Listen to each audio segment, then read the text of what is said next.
Previously on Alan Wake, I wrote a horror story that has come true. Thomas Zane did the same in the 70s. You will go no further. If I continue like the Dark Presence wants me to, the story I'm writing won't save Alice. It's a horror story. No one will survive. You knew Zane! Thomas Zane! You're the Lady of the Light in the song! He left something behind to help me. The clicker.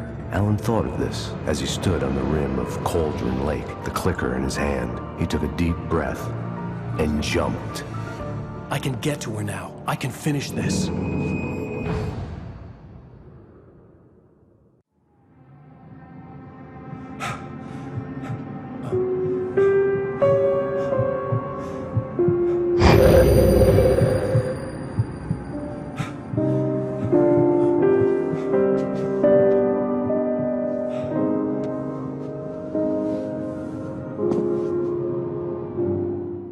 I had a hangover. My head was about to explode and the light hurt my eyes. I needed my sunglasses and painkillers to dull the pain. In one of my finer moments of self-deception, I swore to quit drinking.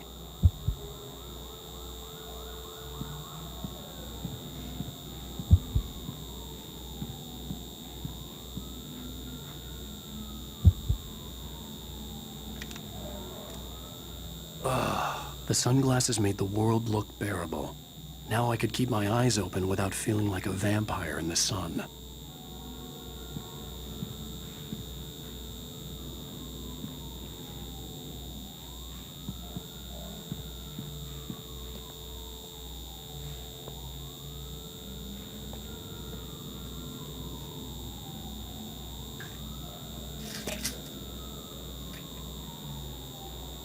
The pills worked fast. The prospect of being awake started to seem bearable again.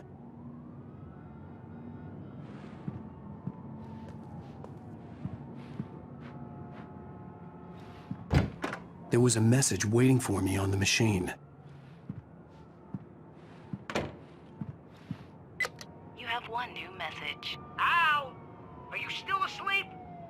Wakey, wakey! You should have your show on your TiVo. If Alice wasn't too mad to record it, then she called me earlier and really chewed me out. Yeah, we went a little overboard last night. But parties are a part of this business. Al, look, I'm saying this as your friend. She's not doing your career any favors by trying to run your life like that, okay? I'll talk to you later, Al. Watch the show.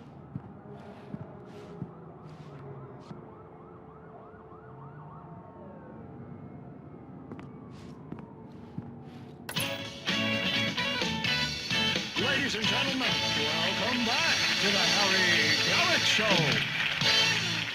Thank you. Thank you, everybody.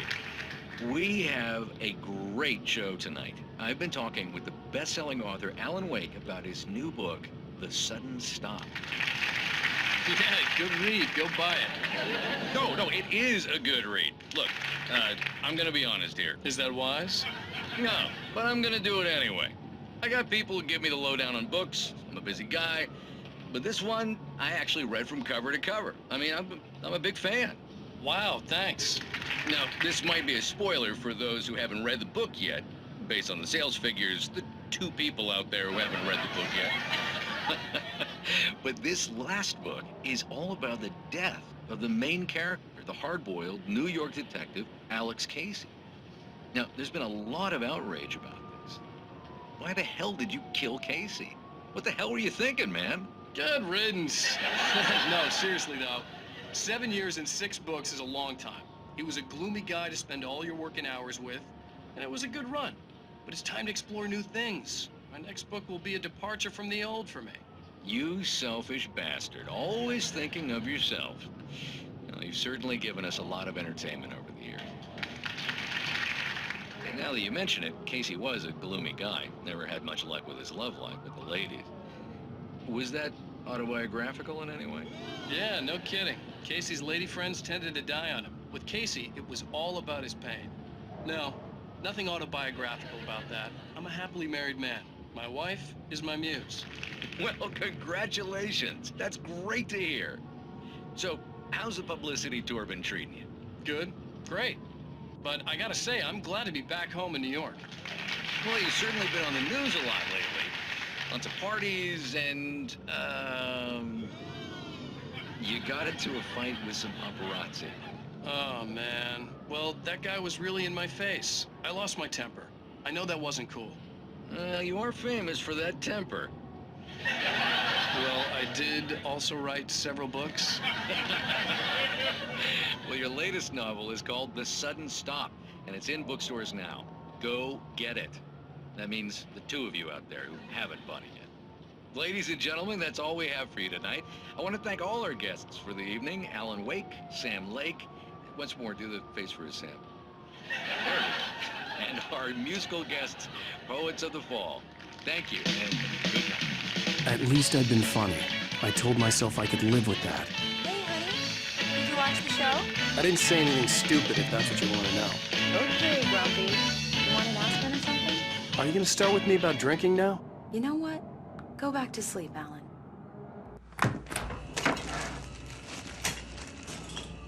What? Now you can't even talk to me? Well, this morning I was angry because you said you'd be home at midnight and you showed up at 7 a.m. and passed out in mid-sentence.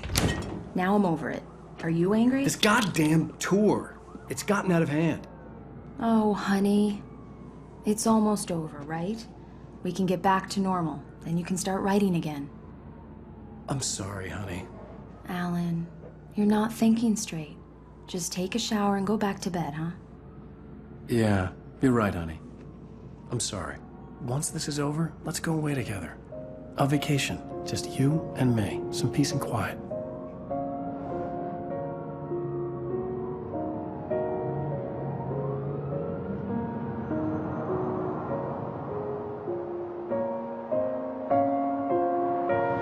Somehow, the clicker was the key to the cabin. I had to return to Cauldron Lake to save Alice.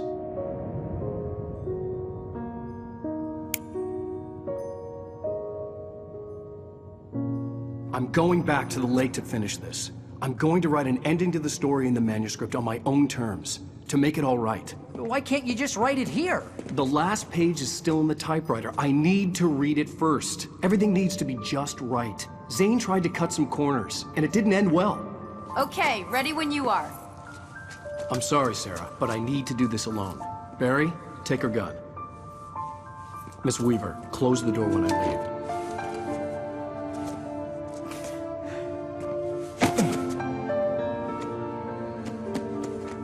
Good luck, Al. See you later.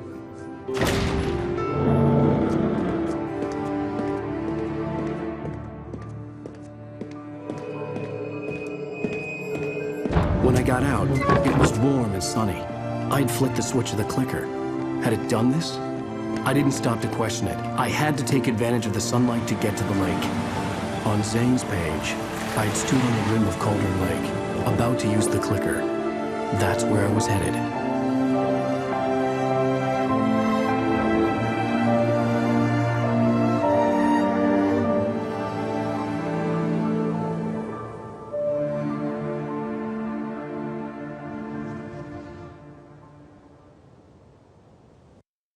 Alone, in daylight, surrounded by the beauty of the Pacific Northwest landscape.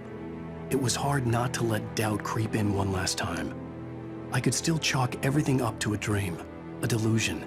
I had enough imagination to make up something like this, having been in the cabin all this time, trapped in a story inside my head, gone mad from grief over Alice's death like Hartman had claimed. There would be no way of knowing.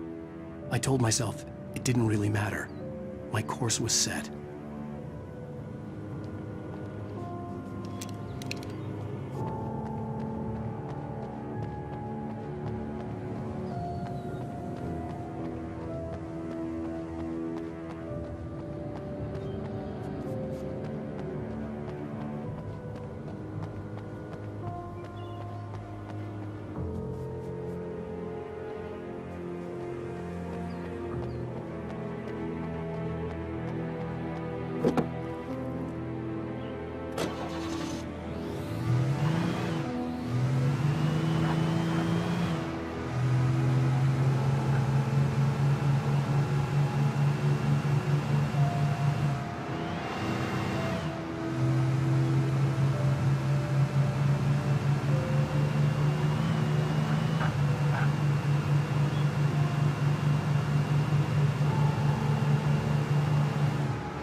There was a link between us, always would be.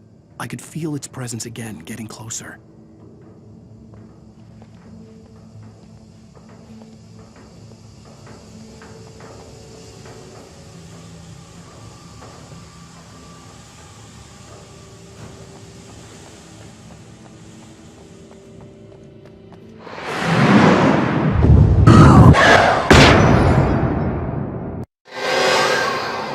I will kill your wife.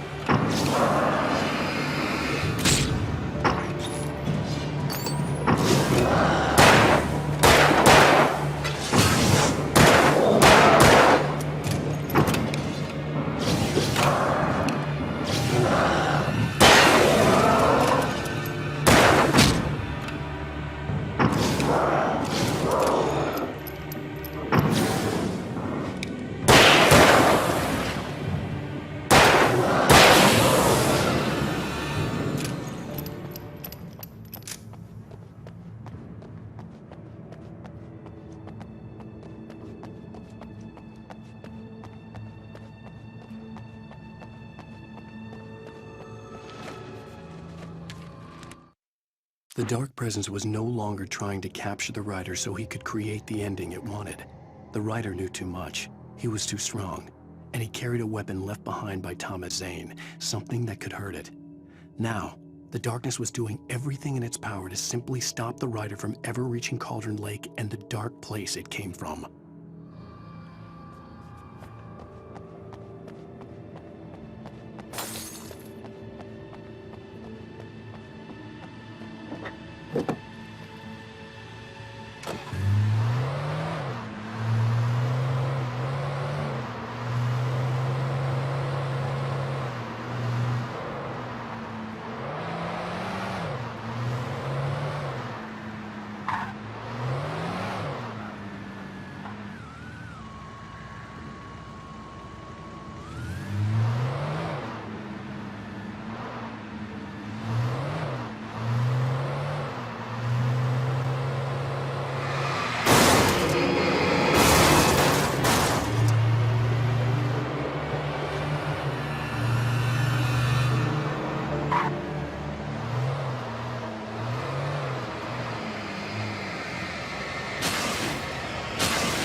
Based on the signature in the motel register, Agent Nightingale had stayed here, in room number 2.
This had obviously been the room where Agent Nightingale had stayed when he hadn't been busy harassing me.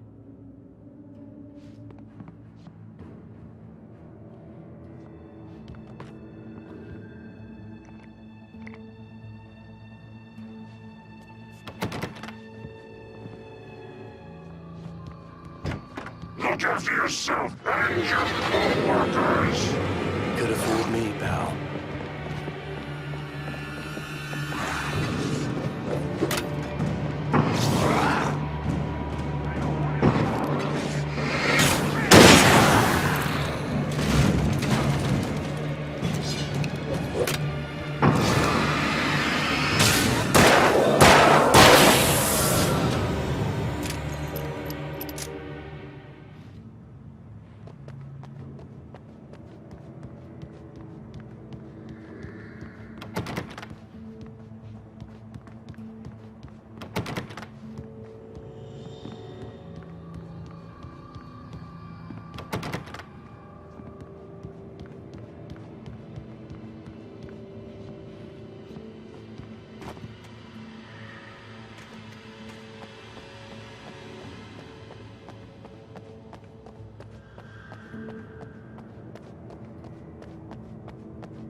bottom of Cauldron Lake was a graveyard of things the lake had claimed in one way or another over the decades. The dark presence brought them up in its wake, scattering the rotten waterlogged hull of an old boat here, the remains of a long-ago crashed airplane there, trees shattered under the impacts. The earth groaned. It didn't even notice.